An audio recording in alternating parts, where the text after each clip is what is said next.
Donc, nous allons commencer l'étape 1, par où commencer. Parce que quand on veut passer un concours, on en a peut-être entendu parler, on a peut-être vu un programme, on sait que ça existe, mais on ne sait pas trop par où le prendre. Donc, c'est un peu le but aussi de la formation, c'est de savoir par où je commence. Donc, dans un premier temps, l'idée, c'est de prendre connaissance du programme. Forcément, il y a un concours à passer. Tous les ans, il y a un programme qui est publié. Donc, j'ai mis le lien vers le programme. Donc, sur devenir enseignant, on peut le télécharger. Enfin, sur le site devenir enseignant, hein, je mettrai le lien. Donc là, typiquement, on voit celui de 2025, hein, mais si c'est pour 2026, c'est la même chose.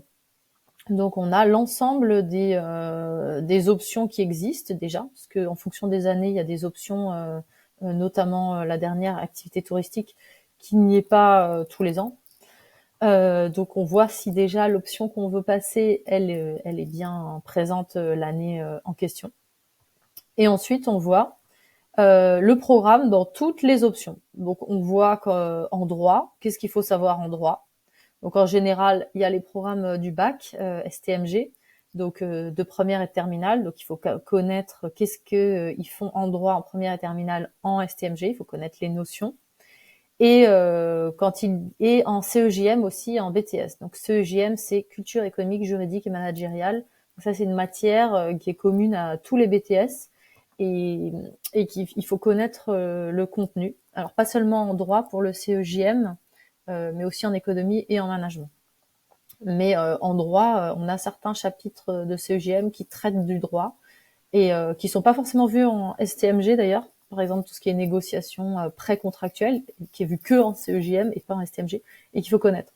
Et quand ils disent, donc voilà, il faut traiter au niveau master, ça veut dire qu'il faut pousser un petit peu plus loin que juste ce qu'on voit en BTS ou en STMG. Sachant que déjà, si vous maîtrisez bien le CEGM et le programme STMG, ça peut suffire. Mais il faut essayer de le pousser un petit peu plus loin. Donc, c'est-à-dire quand même bien connaître les quelques auteurs. Alors pas en droit, plutôt en économie, en management. Mais en droit, par exemple, on voit pas en CEJM ni en STMG ce que c'est qu'un contrat synallagmatique. On voit pas le mot. C'est quand même pas mal de connaître.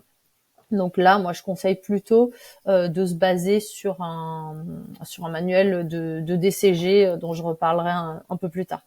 Donc déjà, on prend connaissance du programme. Ça, c'est les thèmes en droit. Il y a aussi des thèmes qui sont complémentaires. Donc ça, c'est les thèmes qui sont pas vus forcément en STMG ou en BTS, mais il faut aller pousser un petit peu plus parce que ça peut tomber. Typiquement, le droit de l'entreprise en difficulté, c'est pas du tout vu en STMG ou en BTS, et il faut arriver à avoir un minimum de connaissances là-dessus. Ensuite, en économie, c'est pareil. On voit que il faut connaître tout le programme du bac, hein, STMG, plus ce qui est vu en culture économique, juridique et managériale, avec un certain nombre de thèmes complémentaires. Attention, les thèmes complémentaires, ils changent, ils peuvent changer chaque année. Il y en a des nouveaux qui se rajoutent, d'autres qui s'en vont, etc. Donc, il faut bien prendre en compte le programme de l'année en question. Et en management, on a la même chose, les thèmes de STMG de BTS, plus des thèmes spécifiques, avec des thèmes qui sont plus ou moins à la mode, hein, comme la gestion des ressources technologiques, typiquement, qui était tombé en 2024 ou en 2020, ouais, en 2023. Pardon. Et ensuite, on a les programmes spécifiques à chacune des options. Donc, il faut savoir que au CAPET, il y a deux épreuves. Il y a une épreuve disciplinaire, qui est une épreuve en 5 heures. Et pour cette épreuve disciplinaire, on va avoir, qu'on verra en détail par la suite, on va avoir du droit, de l'économie et du management. Et ensuite, on a une épreuve disciplinaire appliquée, en 5 heures aussi. Et là, ça va dépendre de l'option à laquelle vous êtes inscrit. Par exemple, si vous avez pris l'option communication, organisation et gestion des ressources humaines, donc l'option A, là, il va falloir connaître les thèmes des enseignements de spécialité de sciences de gestion numérique en classe de première. En gros, tout ce qui concerne les ressources humaines dans le programme de sciences de gestion numérique en première ou dans le programme de management en première. Et tout ce qui concerne les ressources humaines dans le programme de management de sciences de gestion numérique en classe de terminale. Parce qu'en première STMG, ils ont 2 cours de management de gestion. Ils ont sciences de gestion et numérique et ils ont en plus management. Et en terminale, les 2 spécialités se rejoignent en une qui s'appelle management, sciences de gestion et numérique. Et si on a pris l'option ressources humaines, il va falloir bien connaître tout ce qui concerne les ressources humaines dans ces classes-là. Et ensuite, on a évidemment l'enseignement de spécialité ressources humaines en classe de terminale pour ceux qui l'ont pris. Parce que en classe de terminale, donc ils ont un tronc commun, management sur des gestions et numériques, avec des parties ressources humaines, des parties finances, des parties marketing et des parties système d'information. Et ils ont en plus une spécialité. Donc là, ils vont pas tous avoir la même spécialité. Ils ont 4 heures de spécialité qui vont leur servir surtout pour l'épreuve du grand oral. Et cette épreuve de spécialité, ça peut être ressources humaines, mais il y en a qui vont prendre marketing, il y en a qui vont prendre gestion finance ou système d'information. Ou tourisme pour les lycées qui le proposent. Donc ça, il faut connaître. Ça, c'est pour la partie STMG. Et ensuite, il faut connaître les blocs de compétences qui sont propres à certains BTS. Alors c'est là où l'option diffère en fonction des BTS. C'est que si vous avez pris cette option-là, donc ressources humaines, il faudra connaître les blocs de compétences de 2 BTS qui sont support à l'action managériale ou SAM et GPME, gestion de la PME. Donc, il faudra voir les référentiels de ces 2 BTS-là et regarder les blocs professionnels de ces 2 BTS-là. Par exemple, il y a la matière gestion des ressources humaines dans le BTS support à l'action managériale. Ensuite, donc pour l'option comptabilité finance, c'est la même chose, sauf qu'il faut prendre les parties gestion finance du programme de STMG. Et le seul BTS qui est concerné, par contre, ça va être comptabilité et gestion, CG. Donc c'est celui-là qu'il va falloir voir en détail avec l'ensemble des processus. Pour ceux qui connaissent et qui ont pris cette option. Et ensuite, pour l'option marketing, donc ceux qui prennent l'option marketing, ça va être la même chose pour les STMG, donc traiter tout ce qui est propre au marketing. Et par contre, pour le BTS, là, il y en a 3. Il y a NDRC, négociation relation client, commerce international et, j'ai oublié, management commerce opérationnel ou MCO. Donc, il faudra bien connaître les blocs professionnels de ces 3 BTS, sachant que pour commerce international, ça va plutôt être les premiers blocs professionnels. Le développement des opérations internationales n'est jamais tombé historiquement.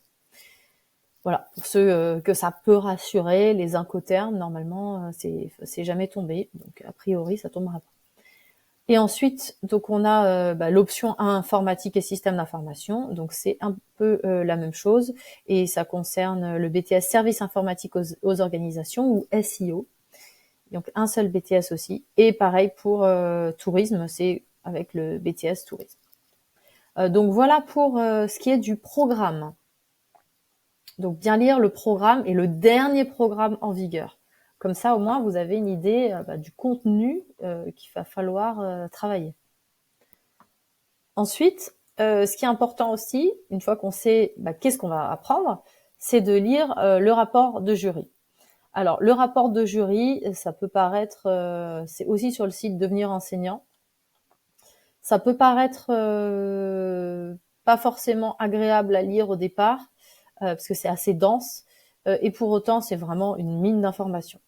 Donc, si vous allez sur le site Devenir enseignant, donc là, vous avez les sujets des épreuves écrites de l'année d'avant, donc pour l'épreuve disciplinaire et pour l'épreuve disciplinaire appliquée. Donc là, c'est par option. Donc, pour l'option communication, organisation et gestion des ressources humaines, là, vous avez les 2 sujets des épreuves écrites. Donc, il y a 2 épreuves, comme je l'ai dit. Et ensuite, vous avez le rapport de jury. Et il y a un rapport de jury par option.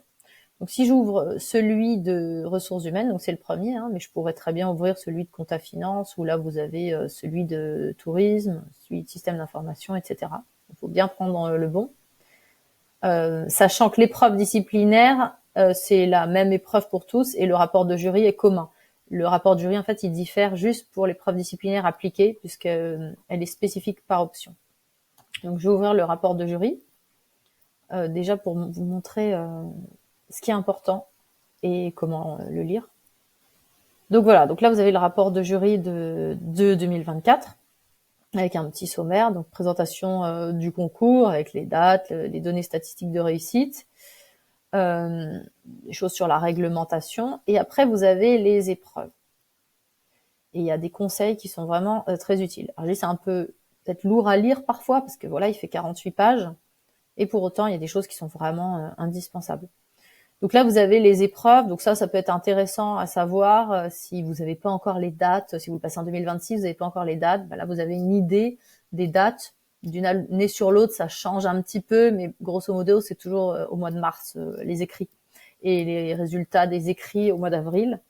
Et ensuite, vous avez toujours des épreuves d'admission, donc les oraux, qui se passent en juin avec les résultats qui sont publiés fin juin. C'est à peu près tous les ans pareil. Après, ce qui est important là, c'est les nombres de places offertes. Donc là aussi, si les nombres de places offertes en concours ne sont pas encore publiés pour l'année en cours, vous voyez, vous avez une idée de combien de places ont été offertes l'année d'avant. Donc pour le CAPET et le CAFEP, ça c'est dans le privé. Donc pour ceux qui veulent enseigner en établissement privé. Et vous avez les places du troisième concours. Donc troisième concours, c'est pour les personnes qui ont une certaine expérience professionnelle. Il me semble que c'est 3 ans d'expérience professionnelle. Ils peuvent passer le troisième concours, sachant qu'il y a un peu moins de place. L'avantage, c'est pour ceux qui n'ont pas un master, ils peuvent s'inscrire au troisième concours sans avoir de master. Donc là, vous avez par concours le nombre d'inscrits, le nombre de présents, le taux de présence. Vous voyez qu'il y a un décalage déjà, parce que parfois on peut dire, oh là là, il y a beaucoup de candidats inscrits, mais en fait, on voit que déjà entre les inscrits et les présents, il y en a beaucoup, la majorité ne viennent pas, en fait. Et après, là, vous avez les candidats admissibles. Donc là, ça c'est aussi important. On voit que entre les admissibles et les présents, vous avez quand même presque la moitié qui sont, en tout cas pour le CAPET, qui sont admissibles. Donc ça donne quand même de grandes chances déjà de réussite. Et pour faire le lien avec l'introduction, suis-je capable? Bah oui, il y en a quand même 1 sur 2 qui réussit les écrits. Donc c'est déjà pas, c'est quand même énorme. Et ensuite, après, vous avez les candidats admis, donc il y en a 85, sachant que les 85 sur les 128, vous dites, déjà, c'est plus de la moitié qui sont admis, donc c'est énorme. Et en plus, il y en a certains qui ont par exemple eu l'agrégation, donc ils vont pas prendre le CAPET, donc ils se désistent, des désistements. Et vous avez des personnes qui vont abandonner, même s'ils ont été admissibles. Donc typiquement, ça donne encore plus de chances. Là, vous avez les statistiques sur les années précédentes, et une idée, voilà, du total du dernier candidat admis. Ça, c'est plus en nombre de points total. Donc, vous voyez par exemple qu'en 2024, le dernier candidat admissible, il avait 7,5 de moyenne aux 2 épreuves, 7,5 sur 20, ce qui est vraiment assez faible. On peut facilement faire mieux. Et sur 2024, le candidat admis, il avait 9 sur 20 de moyenne. Donc ça s'explique aussi, c'est qu'à l'oral, on peut facilement remonter des points et avoir des très bonnes notes à l'oral. Donc là, vous avez la réglementation avec des liens qui peuvent être utiles. Celui que je vous montrais, donc devenir enseignant, c'est le lien sur lequel j'ai trouvé ce rapport de jury. Et du SCOL, vous avez les programmes, vous avez pas mal d'infos. Donc j'invite aussi à aller voir ce site. Et ici, vous avez donc les épreuves, le détail des épreuves. Donc comme je vous disais, l'épreuve disciplinaire 5 heures, coefficient 2, épreuve disciplinaire appliquée 5 heures, coefficient 2. Et ensuite, vous avez donc des épreuves d'admission. Donc là, c'est une fois qu'on a réussi les écrits, on peut passer les oraux. Et là, il y a 2 épreuves, une épreuve de leçon et une épreuve d'entretien. Mais là, le sujet, c'est plus l'épreuve d'admissibilité. Ensuite, vous avez des observations générales sur la session. Voilà, il y a des petites choses intéressantes notamment, là, il disait que sur les Il y avait 85 postes qui ont été pourvus sur les 87 proposés. Donc parfois ils pourvoient pas l'ensemble des postes, hein, ça dépend aussi du niveau des candidats. Il faut quand même un certain niveau pour être pris. Et ensuite vous avez le détail des épreuves d'admissibilité, donc l'épreuve disciplinaire et l'épreuve disciplinaire appliquée. Donc l'épreuve disciplinaire, donc c'est celle qui est coefficient 2. Et vous avez les compétences qui sont attendues pour cette épreuve disciplinaire-là. Donc, comme je disais, il y a une question de droit, une question d'économie et une question de management. Et là, les compétences à avoir. Donc là, déjà, ça peut vous donner une idée sur quelles compétences je vais devoir avoir pour passer l'épreuve disciplinaire. Donc, maîtriser les savoirs disciplinaires, donc ça, faut savoir les notions, connaître les notions, les auteurs, être capable d'analyser des documents, identifier, mesurer les enjeux de la question posée. Donc ça, on va le détailler dans la méthode de l'épreuve. C'est quelque chose qui est important. Capacité à argumenter. Et qu'est-ce que c'est que argumenter? Structurer son propos. Donc ça, c'est évident. Donc faire des parties, sauter des lignes, faire des introductions, etc. Et maîtrise de l'expression écrite. Alors ça, on le voit de plus en plus dans les rapports de jury. Il y a des candidats qui font des erreurs de syntaxe, donc des phrases qui ne sont pas françaises. Et il y a beaucoup de fautes d'orthographe. Donc ça demande en fait de passer 5-10 minutes à la fin de l'épreuve pour bien se relire, bien être sûr qu'on fait pas de fautes. Et ensuite, vous avez l'épreuve disciplinaire appliquée, qui là est en fait une leçon qu'on va construire pour des élèves. Et elle est aussi évaluée sur 20 et elle est en fonction de l'option choisie. Et ensuite, il vous présente les épreuves d'admission, donc comment ça se passe, l'épreuve de leçon et l'épreuve d'entretien. Et il vous donne les programmes. Donc, il vous rappelle les programmes, mais ça, c'est ceux de l'année d'avant. Donc, attention, il ne faut pas regarder ceux-là, mais il faut regarder ceux de l'année en cours. Typiquement, on voit que là, il y a la globalisation financière, alors qu'en 2025, ça a été supprimé. Et ensuite, pareil, par option. Et ensuite, vous avez la partie résultats et commentaires des épreuves. Donc là, il vous donne combien de copies ont été corrigées, quelle est la moyenne générale, la note la plus basse, la note la plus basse. Donc vous voyez, c'est très large, hein, ça va de 1 à 17,5, il vous donne la répartition des notes.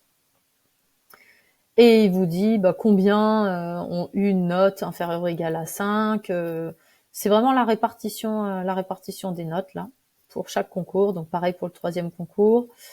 Et ensuite, il vous donne des éléments de correction. Donc c'est ça cette partie-là, elle est très importante. Et c'est ça qu'il va falloir lire en détail avant de vous lancer dans une épreuve blanche. Moi personnellement, c'est vraiment le rapport de jury et la lecture de ces éléments-là qui m'ont aidé. À la fois d'avoir des éléments de correction et aussi de faire attention aux erreurs faites par la plupart des candidats et faire attention à ne pas les faire. Parce que c'est souvent les mêmes qui reviennent. Donc là, typiquement, vous avez 2 questions et il va vous donner en détail comment il fallait répondre à ces questions, qu'est-ce qui était attendu. Pareil en économie et en management. Alors, je ne reviens pas en détail dessus puisque je vais le détailler dans la partie sur l'épreuve disciplinaire. Et ensuite, après la correction, vous avez les observations et conseils aux candidats. Et alors là, c'est là où je vous disais, vous avez en fait beaucoup de candidats qui font des fautes d'orthographe, d'accord, et de syntaxe. Registre de langue trop familier, expression écrite défaillante. Donc là, ça va être très important de faire attention à ça, quoi, à pas faire de fautes d'orthographe, à bien se relire, donc, garder du temps pour relire la copie et corriger les fautes. Et faire des phrases assez courtes, parce que je sais que les élèves ont tendance à faire ça, ils écrivent comme ils pensent, et du coup, ils se retrouvent à faire des phrases à rallonge qui, au final, n'ont plus de sens et ne veulent plus rien dire. Donc, il vaut mieux faire des phrases courtes, parce qu'on n'a pas forcément le temps de tout rédiger au brouillon avant de passer au propre. Donc, quand on passe au propre, on fait des phrases courtes, sujet, verbe, complément, point, et ensuite, on fait une nouvelle phrase. Parce que sinon, le correcteur, il est perdu. S'il a des phrases à rallonge à lire, ça va être très, très pénible pour lui. Et important aussi, mais ça c'est valable pour toutes les épreuves, on structure avec des parties, des sous-parties, on saute des lignes, on met des titres aux parties, on met des titres aux sous-parties. Et ça aide le correcteur aussi à bien se repérer et ça structure la pensée. Donc ensuite, on a les remarques en droit et en économie, avec les choses importantes à voir, et pareil en management. Et ensuite, vous avez la repère bibliographique. Alors là, c'est intéressant. C'est qu'en fait, vous pouvez vous dire avec quel document je vais réviser. Donc moi, je vous donnerai quelques conseils de manuels pour travailler le contenu, le fond. Et vous avez, si vous voulez aller plus loin, en plus, des conseils dans le rapport de jury sur des ouvrages à lire. Alors, évidemment, vous ne pourrez pas tout lire, mais s'il y a un domaine que vous voulez peaufiner un peu plus, ça peut être intéressant de regarder les ouvrages qui sont recommandés par le rapport de jury. Vous avez aussi des revues. Moi, je sais que je me suis abonnée aux newsletters d'Alloz, qui sont super intéressantes. Donc là, je vous invite à le faire. Vous aurez comme ça l'habitude de lire des newsletters de droit. Donc pareil en économie, ils recommandent certains ouvrages et revues, et des sites internet aussi. Donc certains sites internet sont gratuits, donc faut vraiment pas hésiter à les consulter. Et vous avez pareil en management. Alors le Stratégore, il y a une version ancienne qui est gratuite, donc celle-là vous pouvez la télécharger. Sinon, vous voyez, même dans les revues, ils conseillent des revues qui peuvent être empruntées dans toutes les médiathèques, comme Challenge, Capital, pour avoir des actualités d'entreprise. Ensuite, ils vous détaillent l'épreuve disciplinaire appliquée, pareil, quelle était la moyenne générale, les notes, le sujet, comment traiter le sujet, à relire avant de vous lancer dans une épreuve blanche, et les remarques pour les candidats. Donc ça, faut bien lire en détail. On reviendra dessus aussi sur les épreuves disciplinaires quand on verra l'épreuve disciplinaire appliquée. Mais je vous conseille d'avoir déjà pris connaissance de ce document dans un premier temps. Et là, c'est propre à chaque option. Là, j'étais sur l'option ressources humaines. Vous avez une bibliographie qui est propre à l'option ressources humaines. Si vous allez dans le rapport de jury gestion finance, vous aurez une bibliographie qui est propre à cela. Et puis ensuite, vous avez le détail, la même chose, mais pour les épreuves d'admission. Je vous conseille de pas vous perdre là-dedans pour le moment, tout simplement parce que d'abord vous vous concentrez sur l'écrit, et l'oral, il faut s'y mettre dès que vous avez passé les écrits. N'attendez pas d'avoir le résultat des écrits pour vous mettre à l'oral. Attendez juste d'avoir passé les écrits. Donc pareil, vous avez le détail pour les épreuves orales. Voilà. Et ça, c'est des exemples de sujets pour l'épreuve orale. Donc vous voyez, finalement, il est bien structuré, même s'il peut faire peur au départ. Et vous n'êtes pas obligé de tout lire en détail. Vous avez un sommaire. Il faut bien se focaliser donc sur les éléments de correction et les observations et conseils aux candidats pour chaque épreuve. C'est moi, à mon avis, c'est moi ce que j'ai bien travaillé, quelles erreurs les autres font et que je vais éviter de faire. Donc voilà pour le rapport de jury. Pareil, si vous avez des questions, vous n'hésitez pas à me les poser. Ensuite, on va voir, une fois qu'on a pris connaissance donc, du programme, du rapport de jury, donc on sait un peu plus ce qu'on va bosser, on sait un peu plus ce qui est attendu. Donc ça, on a les idées un peu plus claires. Ensuite, on va aller un peu plus dans le détail et on va peaufiner, on va aller voir ce qu'on appelle les bulletins officiels et les référentiels. Je vois juste que j'ai fait une petite faute à officiel. Voilà, je la corrige en direct. Donc, qu'est-ce que c'est en fait? Pareil que pour vous, pour le CAPET, il y a un programme qui est publié chaque année. Et pour les personnes qui sont en filière STMG au lycée, ils vont avoir les professeurs qui enseignent STMG, un programme à suivre qui est publié chaque année, qui peut évoluer chaque année. Et nous, il faut qu'on connaisse le programme en vigueur l'année où on passe le concours. Donc là, il faut aller voir, c'est sur le site EduScol, un site de référence pour l'éducation nationale, où vous allez avoir l'ensemble des programmes. Donc, je vais juste en ouvrir un et vous montrer comment ça se présente. Donc là, je vous ai mis le lien direct sur programme et ressources en série STMG. Et donc ils sont publiés au journal officiel. Voilà, là ils sont en vigueur depuis 2019. Ils n'ont pas changé, mais voilà, ça se peut qu'ils évoluent dans le temps, donc il faut bien prendre les derniers en vigueur. Et là, vous avez en programme l'option de management et gestion en seconde. Donc ça, c'est plus pour ceux qui prennent l'option en seconde. Ça nous servira peut-être un peu plus pour l'oral, pour l'écrit. C'est pas forcément nécessaire de la consulter. Et après, vous avez le programme de première STMG en sciences de gestion numérique. Donc ça, c'est la spécialité SGN dont je vous parlais. En première aussi, vous avez la spécialité management. Donc c'est ces deux matières-là qui deviennent une seule en terminale, management, sciences de gestion et numérique. Et là, vous avez en plus les programmes de spécialité dans ce référentiel-là. Vous avez les spécialités droit éco en première et droit éco en terminale. Donc pour l'épreuve disciplinaire, il va falloir tous les consulter. Et pour l'épreuve appliquée, donc la leçon, vous n'aurez pas besoin de droit éco. Vous ne tomberez pas sur l'épreuve disciplinaire appliquée sur du droit ou de l'économie. Vous tomberez forcément sur votre option. Donc ça, c'est quelque chose qui est important à savoir. Donc là, pour l'épreuve disciplinaire, si j'ouvre par exemple le bulletin officiel en droit éco en terminale. Donc je vais vous montrer comment se présente un programme. Donc là, vous voyez que le programme de droit il commence au thème 5, tout simplement parce que les thèmes d'avant, c'est les thèmes de première. Donc là, vous avez le droit, puis l'économie.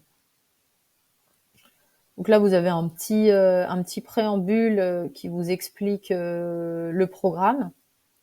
Et ensuite, vous allez avoir les finalités objectives du programme de droit, le positionnement, l'organisation du programme. Il vous explique comment lire le programme et il vous donne quelques repères pour l'enseignement et de quoi les élèves doivent être capables. Donc, en grosso modo, de construire en droit, de construire une argumentation juridique et de mobiliser des concepts juridiques. Et ensuite, il vous détaille le programme de droit avec un premier thème qui est le contrat. Donc là, vous avez une petite introduction qui vous dit voilà, le contrat est le support de l'échange marchand autant que du travail salarié de la société ou de l'association. Le contrat matérialise le plus souvent une opération économique dont il doit respecter la finalité. Voilà, c'est une introduction générale qui vous dit pourquoi on va étudier le contrat à ce moment-là en STMG. Et ici, ensuite, important, vous avez les capacités que l'élève va devoir avoir. Donc ça, c'est les capacités qu'il va devoir atteindre. Donc il va devoir être capable de qualifier juridiquement un contrat et les parties du contrat, d'apprécier les conditions d'un contrat dans une situation donnée, etc. Donc toutes ces capacités-là, évidemment, il faut que vous les ayez aussi. Donc vous pouvez vous poser la question, quand vous lisez un programme pour préparer l'épreuve disciplinaire, c'est de vous dire, est-ce que je sais qualifier juridiquement un contrat et les parties au contrat? Donc est-ce que je sais dire si c'est un contrat de travail, un contrat de vente, si c'est les parties au contrat, c'est est-ce que c'est un acheteur, un vendeur, un consommateur, un professionnel, etc. Donc ça, faut savoir le faire. Et ensuite, vous avez des sous-thèmes. Donc c'est divisé en management, c'est divisé en questions de gestion, en sciences de gestion. Mais en droit, vous avez juste des sous-titres. Donc la formation du contrat et l'exécution du contrat. Je crois que c'est tout, voilà, pour le contrat. Et là, il vous donne, c'est intéressant, il vous donne déjà en fait des définitions. Typiquement, cette définition du contrat, faut la connaître. C'est un accord de volonté entre deux ou plusieurs personnes destiné à créer, modifier, transmettre ou éteindre des obligations. Donc celle-là, de base, c'est ce que je dis aussi aux élèves de STMG, il faut la connaître et il faut connaître toutes ces notions. Donc, ce qui est important à faire, c'est de reprendre donc ces bulletins officiels et de vérifier que vous connaissez toutes les notions qui sont présentes dans le bulletin officiel. Donc, on peut partir vraiment du bulletin officiel pour travailler et pour creuser. Voilà. De même, si vous avez des questions, vous n'hésitez pas à me les poser. Alors ça, c'est pour la STMG, mais vous avez aussi le BTS. Donc en BTS, pour l'épreuve disciplinaire, vous n'avez que le CEJM, donc culture économique, juridique et managériale à connaître. Pour l'épreuve appliquée, il faudra aller voir les référentiels par bloc professionnel. Donc ça va dépendre de l'option que vous avez prise. Mais pour l'épreuve disciplinaire, il faudra aller voir le référentiel de CEJM. Donc là, j'ai mis le lien de Légifrance. Donc, il n'a pas changé depuis 2018, je crois, voilà, mais pareil, il peut être mis à jour, donc bien le suivre. Et vous avez ici le programme de CEJM avec des thèmes. Alors le CEJM, ça se décompose par thème et vous allez avoir dans chaque thème des questions qui sont soit de l'économie, soit du management, soit du droit. Et là, pareil, il faut que vous connaissiez les savoirs. Là, ce sont les notions à connaître et il faut que vous ayez ces compétences-là. Parce que pour pouvoir enseigner cette matière, il faut à minima savoir faire ce qu'on va demander aux élèves. Donc là, vous avez en CEJM l'ensemble des thèmes et vous avez l'ensemble des thèmes de première et de deuxième année de BTS. Donc vous avez tout, le CEJM dans un seul document, contrairement à la STMG où vous avez deux documents séparés, un bulletin officiel pour première, un pour terminale. Là, vous avez tout en un. Vous avez des choses qui vont se répéter avec ce que vous avez vu en STMG. Typiquement, la différence entre la responsabilité civile et pénale, on le voit déjà en STMG. Mais vous allez avoir des choses qui vont un petit peu plus loin qu'en STMG et qu'il faudra connaître. Par exemple, les formes juridiques de l'économie sociale et solidaire. Alors, c'est un petit peu vu en STMG, mais peut-être un peu moins loin. Et ce qui est important, c'est qu'il y a aussi des auteurs à connaître en CEJM. Et ça, je vous ai mis un document en annexe qui répertorie les auteurs. La particularité en CEJM, c'est aussi tout ce qui est numérique. Vous allez un peu plus loin sur le numérique, sur le rôle de la CNIL, sur les externalités de réseau. Tout ça, c'est pas forcément vu en STMG. Après, sur le marché du travail, vous allez à peu près même moins loin qu'en STMG. Il y a des éléments qui vont un peu moins loin. Et tout ce qui est choix stratégique, ça c'est déjà vu en STMG. Donc il y a des choses qui se regroupent. Et vous verrez qu'il y a certains éléments où il y a un peu plus et d'autres où il y a un petit peu moins. Je vois plus où c'est là exactement, mais vous avez sur les contrats tout ce qui est négociation précontractuelle, par exemple, qui est pas du tout vu en STMG, mais qui est bien vu en BTS et qu'il faut maîtriser. Donc voilà, donc une fois que vous avez pris connaissance donc ces bulletins officiels et référentiels, donc vous avez déjà une vision plus claire du contenu par rapport au programme. Donc là, vous approfondissez un peu plus le programme, les notions que vous devez connaître. Et moi, je rajouterais autre chose. Alors, il y en a peut-être qui n'auront pas besoin de le faire, mais moi, ça m'a vraiment été utile. C'est que j'avais jamais enseigné au départ quand je me suis inscrite. Et vous lancez dans... Alors, l'épreuve disciplinaire, ça va, on peut la faire sans avoir enseigné. Mais l'épreuve disciplinaire appliquée, vous allez concevoir une leçon. Et en plus, vous avez une autre leçon à l'oral si vous êtes admissible. Et si on n'a jamais enseigné, ça peut être difficile. Alors, ce que je vous recommande, c'est si vous pouvez, faites un remplacement en tant que contractuel. Vous pouvez vous inscrire et il y a toujours un moment ou un autre un professeur qui est absent et que vous pourrez remplacer même sur une durée courte. Moi, l'année où j'ai passé le concours, j'ai fait un remplacement d'1 semaine à un moment donné. Bon, j'ai fait un autre remplacement de 3 mois et un remplacement de 3 semaines en lycée professionnel. J'avais fait un remplacement en lycée professionnel loin de chez moi, qui est à plus d'1 heure de chez moi, parce que comme je passais le CAPET, mais aussi le CAPLP, qui est le concours pour enseigner en voie professionnelle, je voulais absolument savoir comment ça se passait en lycée professionnel avant de passer le concours. Donc j'avais trouvé un remplacement, j'allais régulièrement sur le site de mon académie pour voir s'il y avait des remplacements, parce que faut être un peu proactif, faut aller sur le site de l'académie pour voir s'il y a des remplacements qui sont proposés. Et j'avais appelé en demandant, voilà, il y a tel remplacement qui est proposé, ça m'intéresse. Et banco, j'avais été faire ce remplacement-là. Alors c'est vraiment important et intéressant parce que vous allez voir concrètement qu'est-ce que c'est que d'être prof, quelles difficultés on rencontre, qu'est-ce que vous allez avoir accès à des ressources en plus, des manuels, des corrigés, etc. Vous allez pouvoir échanger avec des collègues, voir l'établissement de l'intérieur et ça va vraiment aider. Vous allez vraiment pouvoir faire la différence à la fois à l'écrit sur l'épreuve disciplinaire appliquée et à l'oral sur l'épreuve de leçon. Et si vous pouvez pas faire ce remplacement-là, essayez à minima de demander une immersion dans un cours, dans un lycée.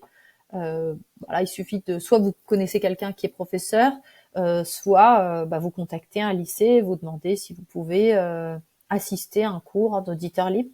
Je pense que ça c'est faisable, même si c'est pas forcément la discipline économie-gestion. Bon, c'est encore mieux si c'est en économie, en droit ou en management. Mais même si dans une autre discipline, ça vous remettra vraiment les idées au clair sur comment ça se passe dans un cours, comment il gère le prof gère sa classe, etc. Puis ça vous fera des contacts aussi si vous avez des questions, hein, même sur les recrutements au sein de votre académie, vous pouvez avoir pas mal d'infos. Donc ça, c'est un petit conseil en plus. Donc voilà pour l'étape 1. Donc je sais que c'est un petit peu dense, il y a un petit peu de lecture, mais je pense que c'est nécessaire. Et si vous pouvez vous structurer en disant voilà, je commence à lire ça, et pendant que vous lisez par exemple les BO, surlignez les notions que vous connaissez moins bien, celles que vous vous dites ah ça faut que je le retravaille un peu plus, parce que on part pas tous du même niveau, comme on le verra ensuite dans l'étape 2. Et voilà, c'est important de déjà se dire, il y a des choses que je connais. Il y a forcément des choses que vous connaissez déjà. Et en plus, ça vous rassure. Voilà, j'espère que j'ai été suffisamment claire. Et puis, je vous dis à très vite.